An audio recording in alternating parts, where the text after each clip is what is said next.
Hello guys, welcome back my channel. The Bloodline storyline with Brock Lesnar has been steadily building for months now. But at this point, things are starting to get a little ridiculous. So what did they do to top themselves? Whoa! We got an absolute slobber knocker of a street fight between two of the most powerful superstars on the roster. After being confronted by Paul Heyman last week, Solo Sikoa found himself in the crosshairs of the Beast. And after spending a lot of last week laid in wait, he finally ambushed Heyman and locked him inside the trunk of his car. But before he could drive off, out popped Brock Lesnar, and their stare-down was broken up by the arrival of the Usos and the rest of the Bloodline. After a big brawl, order was restored and Solo was left standing tall. But would that bravado translate into in-ring action? It only took about 30 seconds for us to find out. As soon as the bell rang, Lesnar charged forward and sent Solo crashing to the mat with a shoulder tackle. They brawled around ringside with Lesnar taking control early on. But Solo managed to turn the tide and send Lesnar crashing into the steel steps. Then he followed up with some hard strikes and even taunted the Beast as he slowly got to his feet. Lesnar did fire back with a few punches, but Solo kept coming and even managed to lock him in a rear naked. It looked like the Beast might tap, but instead he ripped Solo off and hit a massive German suplex. But that wasn't enough to keep Solo down, because he came right back with a But as Solo stood over the fallen, Lesnar Jimmy Uso distracted him just long enough for Jay to take out his knee with a Then all three members of the Bloodline stood tall as they had the Beast down, but he wouldn't stay down for long. He powered back up and cleaned house, sending all three members of the Bloodline to the outside floor. Then he brought the fight to them and sent Jay and Jimmy crashing into the ring post. With both of them down, Lesnar turned back. He yanked him to the top rope and sent him crashing to the mat with a super that had to hurt, but it didn't keep Solo down for long. Instead, he kicked out at two and came right back at Lesnar with a flying kick, and he followed up with a few hard slaps and tried to wear the Beast down. But Lesnar was unfazed and decked him with a stiff punch. But Solo kept coming until Lesnar caught him with another German suplex. At this point, it looked like Lesnar had taken control.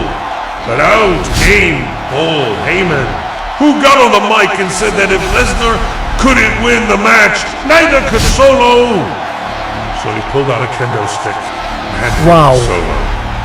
Then he backed away as Lesnar looked visibly angry about the situation.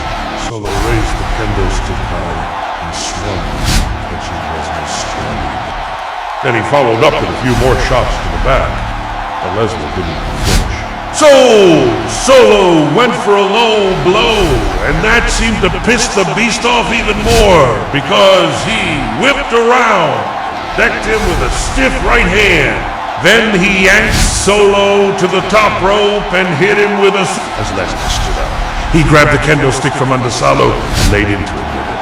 Then he tossed it aside and yanked Solo. He ducked under a clothesline and hit him with an F5. Solo kicked out at two, but Lesnar wasn't done. He hit another F5 and Solo still kicked out. But on the third try, he hit a third F5 and finally put Solo away. Even though Solo had just tapped out, he looked pretty pissed as he got to his feet and shoved Lesnar to the ground. But as he started to walk off, he changed his mind and clocked Lesnar with a chair. This guy just can't stare. Then he grabbed another chair and laid into Lesnar. But that didn't do much damage either. So he grabbed a third chair and climbed onto the top rope. From there, he jumped off and hit a splash onto the pile of chairs. But Lesnar just powered right back up and hit him with another F5. That had to be it, right? Wrong. Somehow Solo kicked Wow. out once again, and the crowd started chanting "Holy yes," because this match just would have ended. And as if this match couldn't get any crazier, out came the rest of the bloodline. But since they were late to the party, they watched from the ramp as Solo got to his feet. He dodged an F5 attempt and hit Lesnar with a Samoan spike. Then he went for a second one. But Lesnar caught him in midair and hit a Thunder F5. Finally, referee John Cone stopped the match with a TKO. Wow. Even though the ref stopped the match, Solo wasn't done because he attacked Lesnar after the bell. He grabbed a chair and laid into the beast. Lesnar fired back with a few punches and then he hit a fourth F5. Yeah, you heard that right? A fourth F5. The fans were on their feet by this point as Lesnar was just destroying Solo. But that wasn't enough because he went for a fifth F5, but this time Solo rolled him up for a surprise to count. Behind. Then he followed up with a second Samoan spike, but as he stood up, he saw all of his family standing on the ramp, watching him. Solo hesitated for a moment and that gave Lesnar just enough time to power back up and hit a sixth F5. Finally, this had to be it. And when Solo didn't kick out, Lesnar started celebrating. He picked up the mic Wow. and said, "That's how it feels." And as he walked to the back, he grabbed Jimmy and Jay and tossed them into the side barricade. And when Solo tried to make the save, Lesnar hit him with a seventh F5.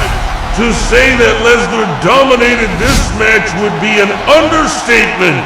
He hit a recording 7 F5 South, and it took nearly 16 minutes for Solo to finally stay down. This wasn't just a street fight, it was a total squash match. And while it's good to see Lesnar get a dominant win, the bloodline Wow. showing up late kind of took away from it all. Sure, they beat him down at the start and even cost him the first fall. But they didn't show up until the very end of the match. And they were ornate even in the ring when Solo was finally put away. Plus, we got a little tease that maybe they weren't even there to help Solo, but instead were there to save their own hides. Time will tell if there is some tension growing within the bloodline. Either way, I think we can all agree that this match was absolutely insane. 7F5S. Someone spiked multiple concussions and a referee TKO later, and these two rivals have officially taken their feud to a whole new level. But what did you think of this match? Let's Wow. read all your thoughts in the comment section below. And if you're looking for more WWE news, just search for more content. Thanks for watching. If you're watching my video, subscribe my channel.